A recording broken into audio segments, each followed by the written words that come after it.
Hey everyone, Ethan Pollock here with Pulse, and this video is going to show you how to get started with your Pulse device. So if you just got the Pulse device in the mail and you're wondering, how do I set this up? How do I use the app? Then this video is for you.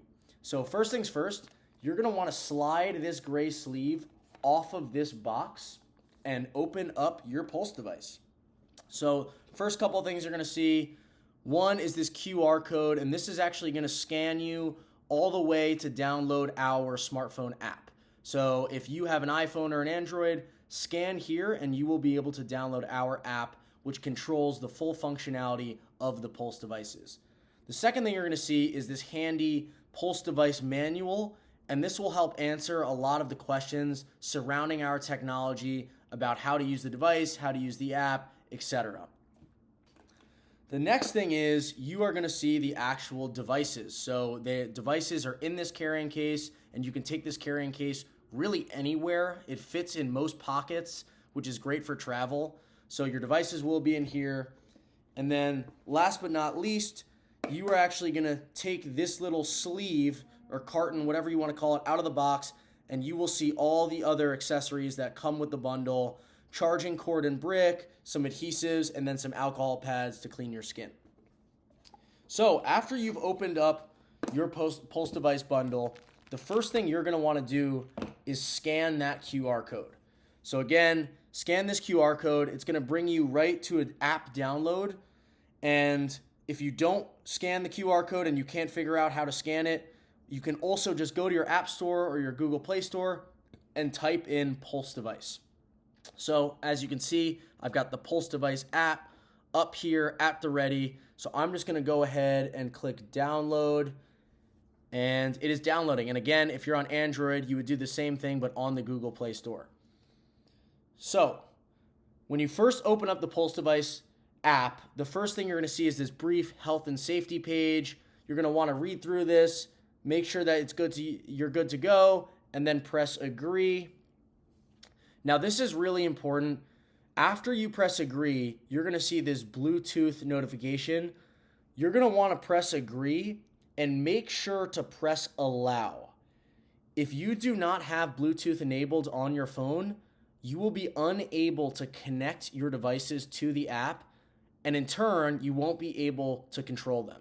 So if you accidentally press don't allow, just make sure you go to your settings on your phone and enable Bluetooth, because otherwise you won't be able to use your devices properly. So now that you've got the app up and running, you're going to notice this home page where it will actually show you that you are connected to your devices. Now that you have this app open, you're going to want to grab your devices, grab the carrying case, open it up, and you are going to see this center button on each device, and you're going to want to just tap it one time each. Now you will see that the devices have lit up with this red LED.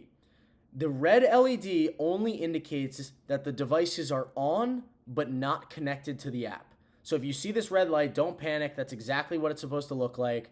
This just indicates that you have not connected to the app yet. So now, going back to this page, and as you can see, I haven't connected the devices. You are going to want to hit this bottom button that says Connect Devices.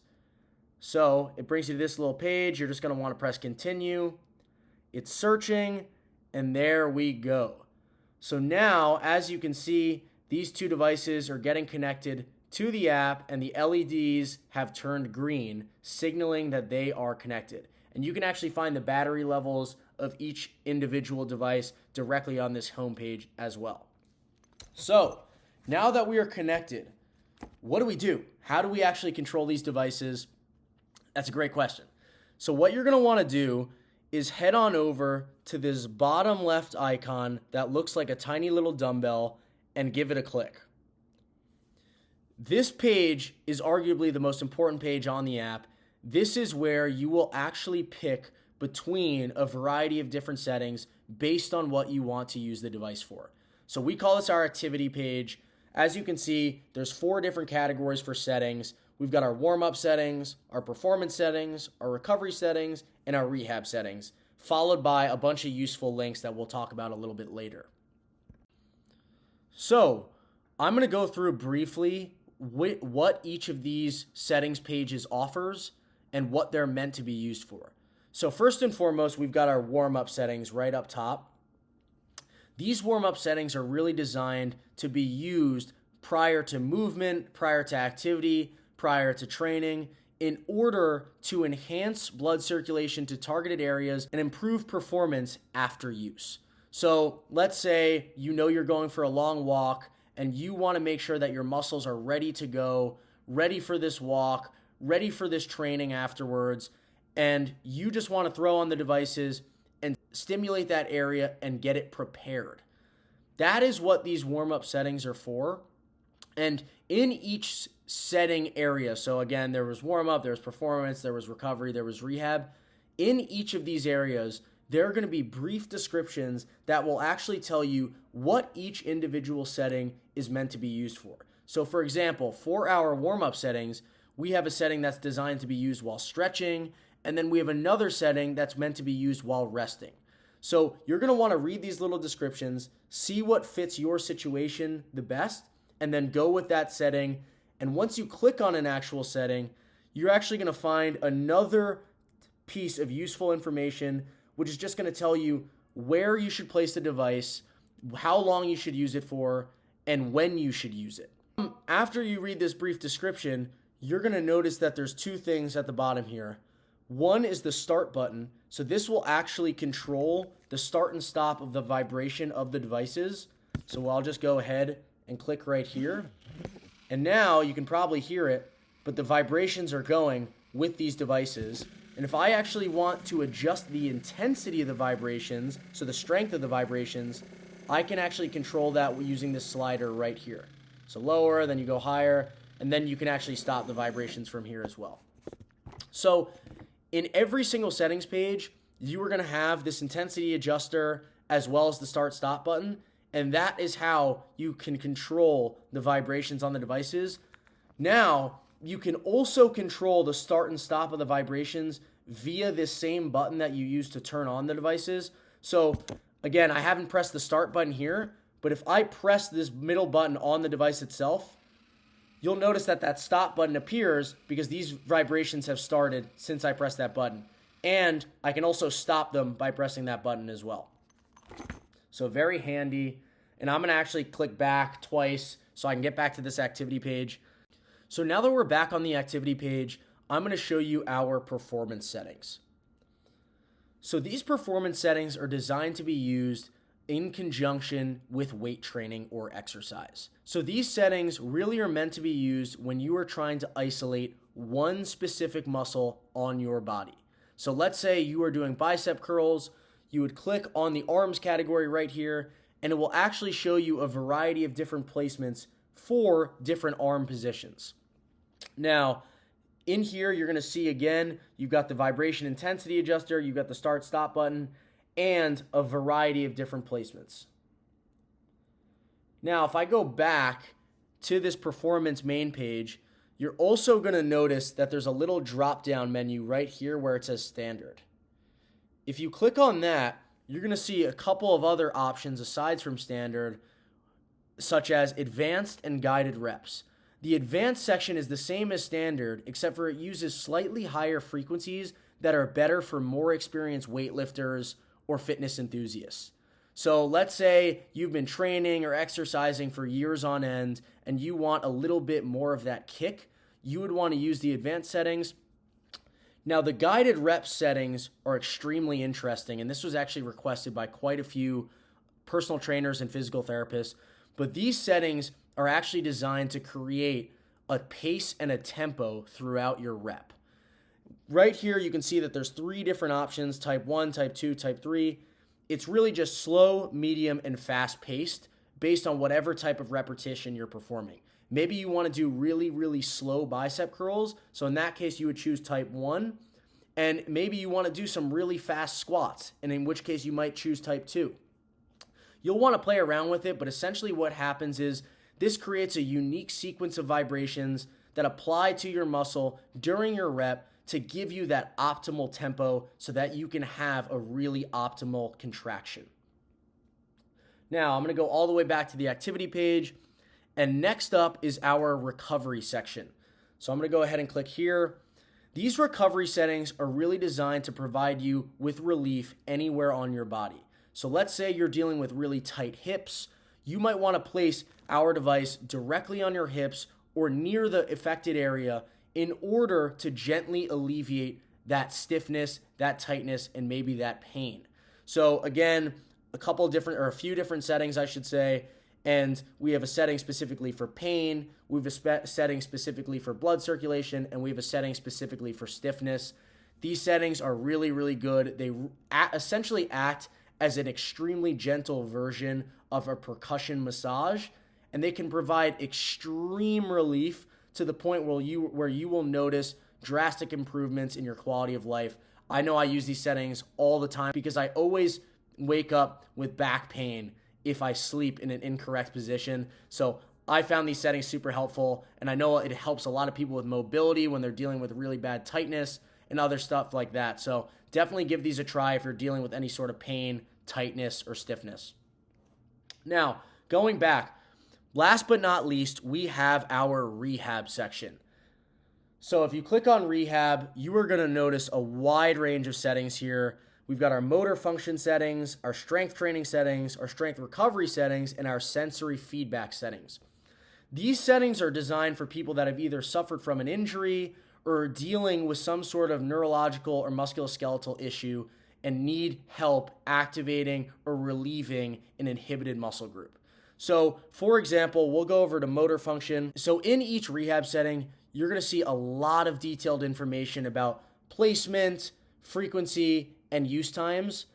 And basically what you're going to want to do is pick and choose what pertains mostly to you. So I know we have a general setting, we have an MS setting, we have a stroke setting, and you're going to notice that a lot of these settings have two different options for constant vibration or pulsing vibration. Generally speaking, constant vibration is best used while resting, whereas pulsing vibration is best used while moving.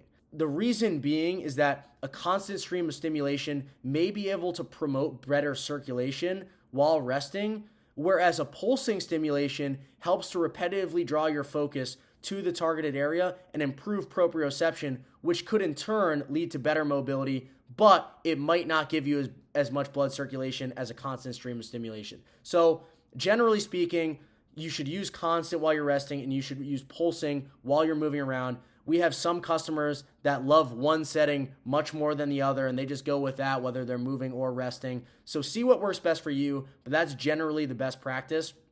Now, a really important note here in all of our different rehab categories. There's a button that says See Routines in the top right of every single rehab settings page. So if I go ahead and click on this button, it's going to take me to this pulse routine section, which will actually has a ton of educational information, content, and other best tips and tricks on how to use the device for a wide range of applications. So let's say that you are dealing with foot drop and you want to know where to place the devices, how to use them alongside your physical therapy routine. You would head over to the routine section, and as you can see, there's a ton of useful information here, as well as a ton of links to video content and much, much more. So I definitely encourage you guys to check out our pulse routine section. Now back to the app. Placement diagrams are also available right here in the rehab section. So for example, if you click on MS, you're going to see click here for an example diagram for foot drop. And there's a lot of these diagrams scattered throughout our rehab section. For example, strength recovery. Let's say you suffered from an ACL tear. You can click here and you'll see another really useful placement diagram. So just make sure to read through this information and follow our recommended use times for the most optimal performance of our device. So I'm going to click back here. And now I'm going to go all the way back to our activity page. And again, we went over all these settings, but another really useful area is this links section down below. So like I mentioned before, our pulse routine section that we just saw linked in our rehab section, you can click here to get a bunch of useful content and information on how to use our device for a wide range of applications. And we have some other really awesome blogs that you can view by clicking on these links and checking them out. So now, going back to this page, as you can see, my devices are still connected.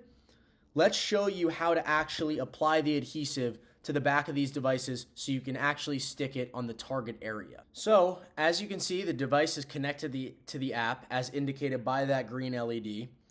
And right here, and actually I'll show you how to get here. So again, in this box, if you take out this little carton,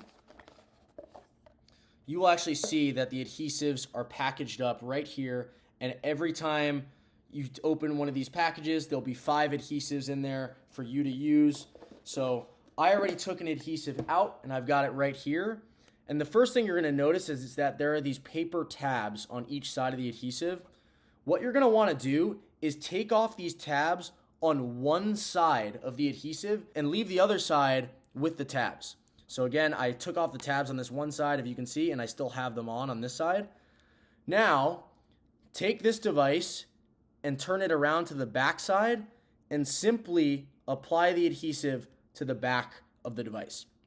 And it's really, really easy to use. You might want to press down a little bit just to get rid of any air pockets. But now I'm ready to take the tabbing off this other side. That way I can actually stick it to my skin. So again, super easy to use.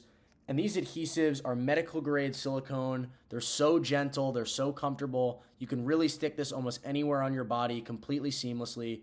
So again, going back to the bicep curl example, if I'm doing a bicep curl, I would just want to put the device directly on that targeted area and play around with some different placements. Maybe you'll find a placement that works better for you, but definitely reference some of our placement diagrams on our app and our website to get a general idea. And as you can see, the device is nice and stuck on there. So if I was to do a curl, it would have no problem staying on. It's really that simple. So now I would just go into the app and again, performance, select biceps, and I'd start the vibrations. And you can probably hear it now, but the vibrations are going and stop. So another example, let's say I am dealing with a weak quad and I really have had problems lifting my leg. So I just want to put the device directly on my quad right here, and I could perform some basic leg lifts or any other movements that I see fit. But again, please try a bunch of different settings, try a bunch of different placements, find what works best for you, and refer to our pulse routine section if you have any trouble figuring out how to use the device. Now, the last thing I want to show you before we finish up here. So again, if we're on the home page, still connected to those 2 devices, this bottom right paperclip icon, if you click on this, you're going to have some useful links here as well. So if you, let's say you've been using our device for a little bit and you're really loving your results, you can actually become an affiliate for Pulse by clicking on this Become an Ambassador for Pulse button, and this will take you to sign up for our affiliate program. That way you can provide your friends and family with discounts on the product if you want them to try it. We also have some other really useful things like how to best use your devices, which is a blog that will give you a lot of tips and tricks about the Pulse devices. And then we actually have these custom settings modes that will allow you to build your own setting. This is currently password protected, but if you are a physical therapist or some sort of clinician that wants to be able to make their own setting because you think you know of a way to help your client or patient better with vibration, please feel free to reach out to us and we'll make sure to get you access to these modes. But anyway, go back to the home page and let's say you are done and you have officially figured out how to use your Pulse device. All you need to do now is click power off, and there you go. The LED shuts off and you are all set. Thank you so much for watching this video and getting started with the Pulse device. We really hope we can help. And if you have any questions at all, don't hesitate to email us at pulse@pulsedevice.com, and we are happy to give you any recommendations or tell you more about what settings might work best for you. But anyways, have a great day and thank you for watching.